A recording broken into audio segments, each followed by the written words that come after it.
ఎన్టీఆర్ గారిది ఘాట్ దగ్గర అది సిచ్యువేషన్ చూసే ఉంటారు. ఆ రోజు బాలకృష్ణ గారు ఆయన్ని ఫ్లెక్సీస్ తీసేయమని ఎన్టీఆర్ గారికి వద్దు మాటలు కూడా విన్నాం కదా, తీసేయి. అతడు పక్కన ప్రదీప్ చౌదరి నా ఫ్రెండ్ పాపం. అతను ఆ పక్కన ఎల్లో సొక్కేశ్వరుడు లావుగా, అతను మంచోడు, నా ఫ్రెండ్. ఎప్పుడు నుంచో 30 ఏళ్ళు 25 ఏళ్ళ నుంచో ప్రదీప్ చౌదరి ఉంటాడు.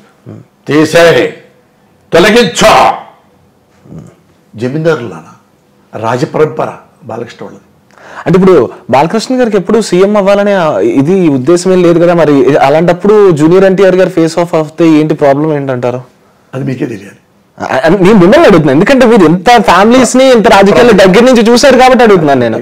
ఎవడైనా మానవత్వం ఉన్నవాడు ఉంటే, నాన్న నేను ఎప్పుడు మీకు అన్నం తేలేదు, మేము ఎప్పుడు చేయలేదు కదా, మా పనిలో మేము ఉంటున్నాం, సంతోషం మీ సంతోషంగా ఉంటుందే మాకు కావాలి అని వెళ్ళిపోతే, వాడు కొడుకు, వాడు అల్లుడు, వాడు కోడలు, వాడి కూతురు అంటారు. ఆ తర్వాత అతన్ని ఎంత హింస పెట్టారు మీకు తెలుసుగా, మీకు చెప్పక్కర.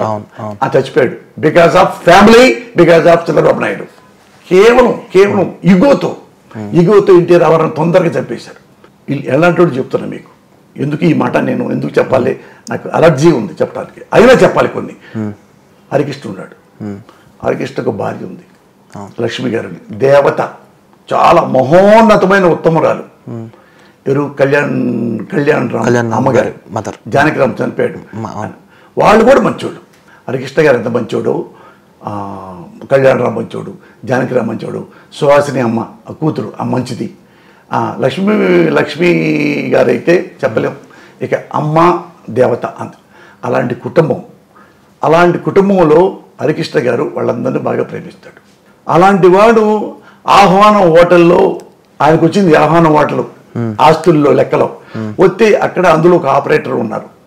ఆ ఆపరేటర్ గారే ఇప్పుడు మేము చెప్పుకునేది జూనియర్ ఎన్టీఆర్ వాళ్ళ అమ్మగారు శైలజ పేరు. ఆమె చదువుకున్న ఆమె, మంచి ఆమె ఆపరేటర్ ఉంటే, ఏ బలహీనమైన క్షణాల్లో హరికృష్ణ గారు ఆమెని తన దగ్గర తీసుకున్నాడు. తీసుకొస్తే ఎందుకంటే అది అతనికి పిచ్చని కాదు, హరికృష్ణ గారు చాలా హానెస్ట్. ఏ తప్పున్నా వైస్ ఐ డిడ్ మిస్టేక్ అంటాడు. అతను ఏంటంటే కొన్ని ఉంటాయి శాస్త్రంలో, ఆడదానికి ఆకర్షించే గుణం ఉంటుంది, మగాడికి చెల్లించే గుణం ఉంటుంది. ఎంతవరకు చెల్లించాలంటే మన కుటుంబం నాశనం కానంత వరకు చెల్లించాలి.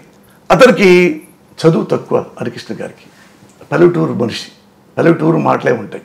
అలాంటిది తెలిసి కూడా ఒక పొరపాటు జరగటం వల్ల ఈయన జూనియర్ ఎన్టీఆర్ కడుపులో పడ్డాడు.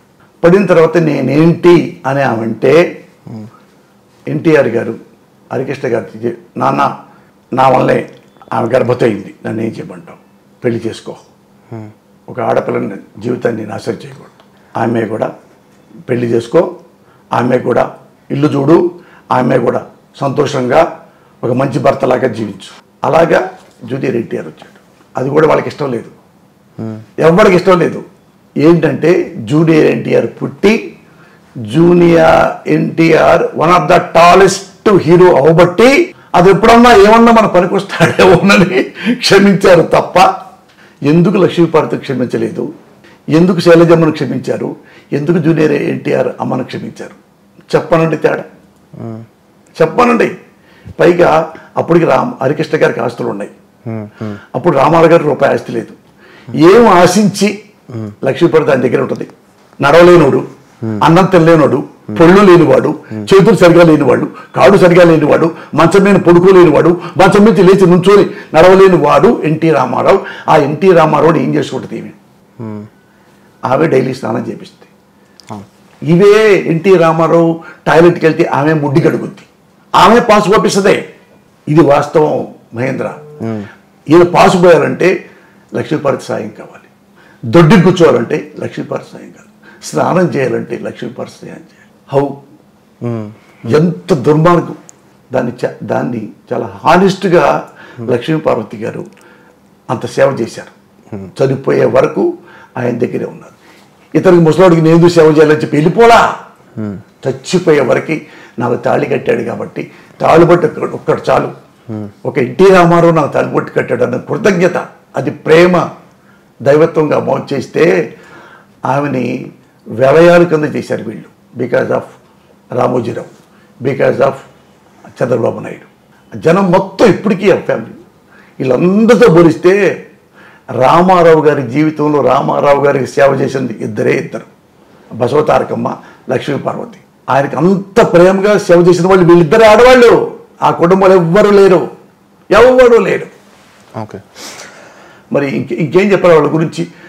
అతను అలాంటి మూర్ఘత్వంగా ప్రవర్తించే వాళ్ళ వల్ల ఎన్టీ రామారావే చచ్చిపోయాడు. ఆఫ్టర్ జూనియర్ ఎన్టీఆర్ కట్అవుట్ అంతా చెప్పు. ఇంకా నయం కట్అవుటే ఉంది. ఆ పక్కనే ఇతను కూడా జూనియర్ ఎన్టీఆర్ వచ్చాడా మన పక్కన, కొట్టాయి పోయి ఉసేశాఖలో తోసాయి. అల్లా అదృష్టం. మీరు ఎప్పుడైనా లోపల విన్నారా ఇలాంటివి? లోలో అన్నీ తెలుసు, నెక్కడగా. అందుకన్నాగా దేశాన్ని చూడాలి, కోశాన్ని చూడాలని. ఇప్పుడు అన్నీ ఇట్లా చూసి నేను చూసా అనక్కర్లా. ఇప్పుడు రామాయణం చూశారు, రావణాసురుడు ఎవరు? విలన్. నువ్వు రావణాసురుడు చూసావా లంకకి వెళ్ళి? అంటే ఏం చెప్తాను నేను? సద్దాం హుసేన్ పెద్ద విలన్, దుర్మార్గుడు. నువ్వు చూసా ఎప్పుడన్నా? నేను చూడలే. ఉర్దూ పేపర్ చదవలా. మరి ఎందుకు? అది యూనివర్సల్.